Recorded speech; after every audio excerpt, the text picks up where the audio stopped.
Hello everyone, welcome back. आज हम लोग बात करेंगे लॉ ऑफ कांस्टेंट कॉम्पोजिशन के बारे में।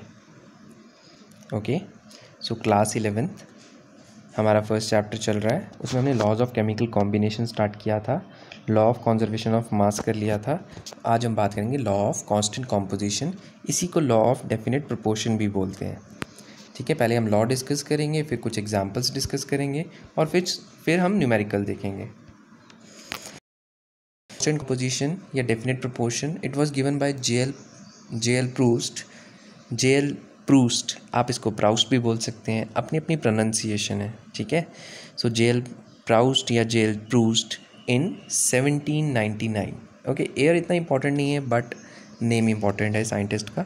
कई बार आपको मैच द फॉलोइंग की फॉर्म में लॉज डाल देंगे, दो तीन नाम लिख देंगे, बोलेंगे मैच करो कौन सा लॉ किसने दिया है। ओके, सो ये लॉ कहता क्या है? वैसे ये लॉ आपने 9th में भी पढ़ा था, बट चलिए हम फिर से देखेंगे। ये लॉ क्या बोलता है? A pure chemical compound is always made up of same kind of elements which have fixed ratio of their masses. A pure chemical compound is always made up of same kind of elements which have fixed ratio of their masses. तो यहाँ पे सबसे पहले word है important, always. Always का मतलब है कि आप कोई भी कंपाउंड है, लेट अस सपोज हमने वाटर लिया। ऑलवेज का क्या मतलब है कि वाटर आप किसी भी कंट्री से लो, वाटर आप किसी भी सोर्स से लो, tap water, rain water, pond water, कहीं से भी लो, किसी भी कंट्री, अमेरिका, चाइना, इंडिया, हर जगह। ठीक है, ये लॉ वैलिड है, पहली बात। एंड हर जगह वो जो कंपाउंड है वो सेम काइंड ऑफ एलिमेंट से बना होगा। मतलब वाटर है वो किससे बना? हाइड्रोजन और ऑक्सीजन से, सेम काइंड ऑफ एलिमेंट। ठीक है, और फॉर्मूला भी हमेशा क्या होगा? H2O। फॉर्मूला भी हमेशा वाटर का क्या रहेगा? H2O। ऐसे ही बाकी कंपाउंड्स के लिए जिन एलिमेंट से वो बने हैं उन्हीं से बनेंगे हमेशा, और फॉर्मूला भी हमेशा सेम रहेगा। ठीक है, एंड अगर हम H का मास देखें, यहाँ पर एक H का मास 1 होता है, 2 H का 2 आ जाएगा, O का मास 16 होता है, तो 2:16 इसको सिंप्लीफाई कर सकते हैं, 1:8। 2 से कट जाएंगे ना दोनों, 2 1 ज़ा 2, 2 8 ज़ा 16। तो बाय मास रेशियो कितना आया? 1:8। ये रेशियो भी हमेशा क्या रहेगा? फिक्स्ड रहेगा। ये लॉ बोलता है। लॉ बोलता है पहली बात कि कोई भी कंपाउंड है आप किसी भी सोर्स से लो, वो हमेशा सेम एलिमेंट से बनेगा और उन एलिमेंट्स का बाय मास रेशियो हमेशा सेम रहेगा। तो बहुत सिंपल सा लॉ है। एग्जाम्पल के लिए इन्होंने कार्बन डाइऑक्साइड लिया है। कार्बन डाइऑक्साइड को एक बार नॉन मेटल से प्रिपेयर किया। नॉन मेटल से मतलब कार्बन लिया, उसको ऑक्सीजन से रिएक्ट किया, कंबशन बोलते हैं ना। कार्बन को बर्न किया ऑक्सीजन की प्रेजेंस में, इसको कंबशन बोलते हैं, CO2 बन गया। दूसरा है कार्बोनेट लिया, कैल्शियम कार्बोनेट, उसको हीट किया, डिकम्पोजिशन रिएक्शन हुई, calcium oxide plus carbon dioxide, यहाँ भी कार्बन डाइऑक्साइड बन गया। तीसरा है एसिड के साथ कैल्शियम कार्बोनेट को रिएक्ट किया, HCl के साथ कैल्शियम कार्बोनेट को रिएक्ट किया, वहाँ कैल्शियम क्लोराइड, वाटर और कार्बन डाइऑक्साइड बन गया। तो 3 सोर्सेज हैं कार्बन डाइऑक्साइड के। ठीक है, अलग अलग सोर्सेज हैं। हर जगह कार्बन डाइऑक्साइड का फॉर्मूला CO2 है, और कार्बन डाइऑक्साइड में एक कार्बन है तो उसका मास 12 आ गया। ऑक्सीजन का मास 16 होता है, लेकिन 2 ऑक्सीजन है तो मास 32 आ गया। रेशियो करेंगे 4 के टेबल में दोनों आते हैं, 4 3 ज़ा 12, 4 8 ज़ा 32। ठीक है, तो कार्बन डाइऑक्साइड जिस मर्जी सोर्स से लो, हमेशा उसका फॉर्मूला CO2 है और उसका बायोमास रेशियो हमेशा 3:8 है। तो ये लॉ का एग्जाम्पल है। अब इस लॉ में कुछ लिमिटेशंस हैं। ये लॉ फेल हो जाता है आइसोटोप्स के केस में। ठीक है, आइसोटोप्स क्या होते हैं? वो एलिमेंट जिनका एटॉमिक नंबर सेम है बट मास नंबर डिफरेंट है। ठीक है, जैसे कार्बन के 2 आइसोटोप है, कार्बन 12, कार्बन 14, कार्बन 13 भी होता है। चलो हमने कार्बन 12 और कार्बन 14 लिया है। ठीक है, इन दोनों कार्बन को लिया, ऑक्सीजन से रिएक्ट किया, CO2 बन गया। ठीक है, तो फर्स्ट केस में कार्बन 12 है, ऑक्सीजन 16 होता है, लेकिन 2 ऑक्सीजन है, 32 हो जाएगा। बायोमास रेशियो 3:8 आया, जैसे ऊपर किया आपने। सेकंड केस में कार्बन का मास 14 है। ठीक है, आइसोटोप क्या होते हैं? वो एलिमेंट जिनका एटॉमिक नंबर तो सेम है, जैसे कार्बन है, दोनों कार्बन है, एटॉमिक नंबर दोनों का 6 है, लेकिन मास नंबर में डिफरेंस है। एक कार्बन का मास नंबर 12 है और एक का 14 है। तो यहाँ पे मास कितना है? 14, तो हम 14 लिखेंगे। एक ऑक्सीजन 16 होता है, 2 ऑक्सीजन 32। अब 14:32 करोगे तो 2 के टेबल में जाएंगे दोनों, 7:16। तो देखो रेशियो क्या हो गया? अलग हो गया। यानी ये लॉ फेल हो गया किस केस में? आइसोटोप्स के केस में। तो ये इसकी लिमिटेशन है कि आइसोटोप्स के केस में लॉ फेल हो जाएगा। ओके, नेक्स्ट इसकी एक और लिमिटेशन है। In some cases, elements may combine in same ratio of their masses, but they form different compounds. ठीक है, उसने क्या बोला था लॉ में कि कोई भी जो कंपाउंड है वो हमेशा सेम टाइप के एलिमेंट से बना होगा और उनका बायोमास रेशियो सेम होगा। ठीक है, अब यहाँ पर क्या है? यहाँ पर ये एक मॉलिक्यूलर फार्मूला दिया है। ठीक है, इसको बोलते हैं मॉलिक्यूलर फार्मूला, जहाँ पे कोई ग्रुप ना दिखाया हो, कौन सा फंक्शनल ग्रुप है कुछ ना दिखाया हो। ठीक है, सिंपली बताया हो कि कार्बन कितने, हाइड्रोजन कितने, ऑक्सीजन कितने, उसको बोलते हैं मॉलिक्यूलर फॉर्मूला, और इसको बोलते हैं स्ट्रक्चरल फॉर्मूला। यहाँ पे आपको पता चल रहा है कि कार्बन कार्बन से लिंक्ड है, कार्बन ऑक्सीजन से लिंक्ड है, ठीक है, और कार्बन के साथ पहले कार्बन के साथ 3 हाइड्रोजन लिंक्ड है, दूसरे के साथ 2, और ऑक्सीजन के साथ 1 H। तो यहाँ पे आपको क्लियरली पता चल रहा है स्ट्रक्चर, मतलब आपको पता चल रहा है कि कौन सा आइटम किससे लिंक्ड है, ठीक है। तो ऐसे फॉर्मूले को आप स्ट्रक्चरल फॉर्मूला बोलते हैं, ठीक। अब ये आपने मॉलिक्यूलर फॉर्मूला लिया, इसका बायोमास रेशियो निकाला, इतना आया। अब लॉ के अकॉर्डिंग एक बायोमास रेशियो से एक कंपाउंड निकलना चाहिए, बट यहाँ पर क्या हो रहा है, ये एक अल्कोहल है, ये एक ईथर है, CH3CH2OH और CH3OCH3, यहाँ पे कट किया हुआ है CH3OCH3 है, दोनों का बायोमास रेशियो यही आ रहा है क्योंकि दोनों का मॉलिक्यूलर फॉर्मूला सेम है, ठीक है। ये बेसिकली आइसोमर्स हैं, ठीक है, ये आइसोमर्स हैं। आप इनके बारे में और डिटेल में आगे चैप्टर्स में पढ़ेंगे, थोड़ा सा 11th में भी आपने पढ़ा होगा, बट ऑर्गेनिक के चैप्टर में और डिटेल में पढ़ेंगे हम लोग। तो इन दोनों का जब आप मॉलिक्यूलर फॉर्मूला निकालते हैं तो 2 कार्बन है दोनों में, 3 और 2 और 1, 6 हाइड्रोजन है और 1 ऑक्सीजन है। इधर भी देखो 2 कार्बन है, ठीक है, 6 हाइड्रोजन है, 3 और 3 6, और 1 ऑक्सीजन है। दोनों का मॉलिक्यूलर फॉर्मूला सेम आ रहा है और बायोमास रेशियो भी सेम आएगा। एक कार्बन का 12, 2 कार्बन का 24, एक हाइड्रोजन का 1, 6 हाइड्रोजन का 6, एक ऑक्सीजन का 16।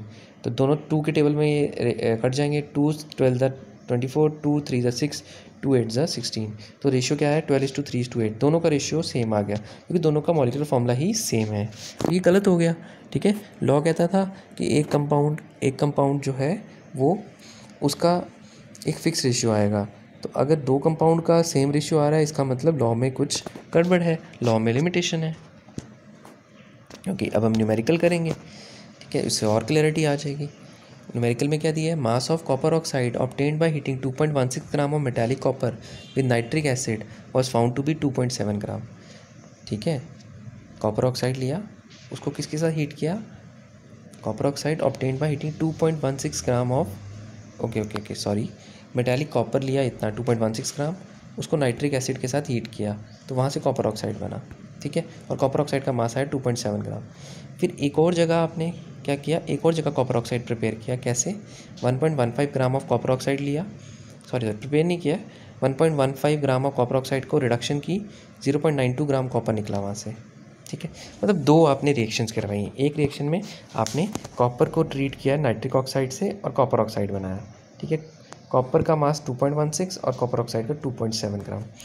दूसरी जगह आपने कॉपर ऑक्साइड लिया 1.15 ग्राम, उसकी रिडक्शन करवाई और वहाँ से कॉपर बना 0.92 ग्राम, ठीक है। आपको प्रूव करना है कि ये डाटा जो है लॉ ऑफ कांस्टेंट कॉम्पोजिशन को फॉलो कर रहा है। डाटा कांस्टेंट कॉम्पोजिशन को कैसे फॉलो करेगा, दोनों इक्वेशंस में कॉपर ऑक्साइड इन्वॉल्व हो रहा है। अगर इन दोनों कॉपर ऑक्साइड में, ठीक है, इनका जो बायोमास रेशियो है वो सेम आ जाए, ठीक है, तो ये डाटा जो है लॉ ऑफ कांस्टेंट कॉम्पोजिशन को फॉलो करेगा। सो फर्स्ट एक्सपेरिमेंट लेते हैं, वहाँ पे कॉपर का मास इतना दिया 2.16 ग्राम, कॉपर ऑक्साइड दिया 2.7 ग्राम, ठीक है। अब देखो इस कॉपर से ही कॉपर ऑक्साइड बना था, तो ऑब्वियस है कॉपर ऑक्सीजन के साथ कंबाइन करके कॉपर ऑक्साइड बनाया होगा। तो कॉपर का मास इतना है, कॉपर ऑक्साइड का इतना है, तो ऑक्सीजन का कितना होगा, टोटल में से कॉपर का मास माइनस कर लो, कॉपर ऑक्साइड में से कॉपर का मास माइनस कर लिया, तो आपका ऑक्सीजन का मास आ गया, ठीक है। अब हम क्या करेंगे, यहाँ पर इन न्यूमेरिकल्स में हम लोग परसेंटेज निकाल लेते हैं, मास परसेंटेज कैसे निकलेगा देखते हैं। क्या करेंगे हम लोग, ओके, सो हम परसेंटेज निकालेंगे कॉपर का, किसमें, कॉपर ऑक्साइड में, ठीक है। तो कॉपर का मास लेंगे डिवाइडेड बाय कॉपर ऑक्साइड का मास इंटू 100। कॉपर का मास 2.16 ग्राम, कॉपर ऑक्साइड का मास 2.7 इंटू 100। परसेंटेज ऐसे निकलती है ना, टोटल, ठीक है, जितना मास है आपका कॉपर की परसेंटेज निकालनी है तो कॉपर का जितना मास है डिवाइडेड बाय टोटल कौन है यहाँ पे, कंपाउंड कॉपर ऑक्साइड, उसका मास इंटू 100, 80% आ गया, ठीक है। अगर कॉपर ऑक्साइड में कॉपर 80% है तो ऑब्वियस है तो ऑक्सीजन 20% होगा क्योंकि टोटल 100% होता है। बट फिर भी यहाँ पे हम ऑक्सीजन का भी मास परसेंटेज निकाल देते हैं। ऑक्सीजन का मास 0.54 डिवाइडेड बाय कॉपर ऑक्साइड का मास 2.7 इंटू 100, 20% आ गया। अब सेकेंड एक्सपेरिमेंट देखते हैं, अगर वहाँ भी यही परसेंटेज आ रहा है तो इसका मतलब आपकी ये जो आपको स्टेटमेंट्स दी हैं ये आपका लॉ ऑफ कॉन्स्टेंट फॉलो कर रही है। सेकंड एक्सपेरिमेंट में कॉपर ऑक्साइड 1.15 था और कॉपर 0.92 ग्राम था, तो ऑब्वियस है कॉपर ऑक्साइड से खाली कॉपर तो निकला नहीं होगा, ऑक्सीजन भी निकला होगा। ऑक्सीजन कितना निकलेगा, कॉपर ऑक्साइड में से कॉपर का मास माइनस कर लो, ये आ गया ऑक्सीजन का मास। परसेंटेज ऑफ कॉपर निकालनी है तो कॉपर का मास कितना है 0.92 divided by copper oxide 1.15 into 100, 80%, same ही आ रहा है। तो ऑब्वियस है ऑक्सीजन 20% ही होगा, ठीक है, क्योंकि टोटल परसेंटेज का टोटल 100 होता है, ये 80 है तो वो 20 होगा। बट चलो निकाल लेते हैं ऑक्सीजन का mass divided by copper oxide का मास इंटू 120%। तो आपने दोनों एक्सपेरिमेंट में देखा कि ratio of masses of copper and oxygen is same. Ratio कैसे आएगा, कॉपर का 80 है और ऑक्सीजन का 20 है, रेशियो सेम है। पहले वाले में भी 4:1 है, दूसरे वाले में भी 80 और 20 है, 4:1 है, इसलिए law of constant composition verify हो जाता है यहाँ से। ठीक है, तो न्यूमेरिकल जब आप देखते हैं तो आपको लॉ की और ज़्यादा क्लियर अंडरस्टैंडिंग हो जाती है कि लॉ को अप्लाई कैसे किया जाएगा। ठीक है ना, यहाँ पे पहली जो कंडीशन थी, पहला एक्सपेरिमेंट था, वहाँ पे कॉपर ऑक्साइड प्रिपेयर किया, दूसरे में कॉपर ऑक्साइड से कॉपर प्रिपेयर की, लेकिन दोनों में कॉपर ऑक्साइड इन्वॉल्व था, तो हमने law of constant composition apply कर लिया। ठीक है, कॉपर ऑक्साइड, पहले वाले कॉपर ऑक्साइड में भी कॉपर और ऑक्सीजन के मास का रेशियो निकाला, दूसरे वाले में भी, और परसेंटेज वाला रेशियो निकाला आपने। ठीक है, उससे थोड़ा ईजी हो जाता है। दूसरा, अगर आप बायोमास रेशियो निकालते तो वो थोड़ा कॉम्प्लिकेटेड आंसर आता आपका। ठीक है, आंसर आता, करेक्ट आता रेशियो, लेकिन डेसिमल्स में आता, तो यहाँ पे बड़ा ऐसे होल नंबर टाइप आंसर आ गया, इसलिए हमने इस मेथड से किया। Okay, so and join my Telegram channel, वहाँ पे आपको PDF मटेरियल मिल जाएगा जो भी हम पढ़ रहे हैं इससे रिलेटेड। उसके अलावा आपको NCERT क्वेश्चंस के PDF मिल जाएंगे। ठीक है, NCERT मतलब जो भी सॉल्यूशंस हैं उनके PDF मिल जाएंगे। एंट्रेंस के लिए मल्टीपल्स के PDF मिल जाएंगे विद सॉल्यूशन। ठीक है, तो आप इसको ज्वाइन कर सकते हैं @chemistry with Rahul, तो आपको वहाँ सब कुछ मिल जाएगा। Thank you so much for watching, keep sharing and keep learning and don't forget to subscribe the channel. ठीक है, सो मैं हमेशा कहता हूँ कि बी हैप्पी ऑलवेज, एंड मिलते हैं हम अपने नेक्स्ट लेक्चर में। Till then keep smiling and be happy.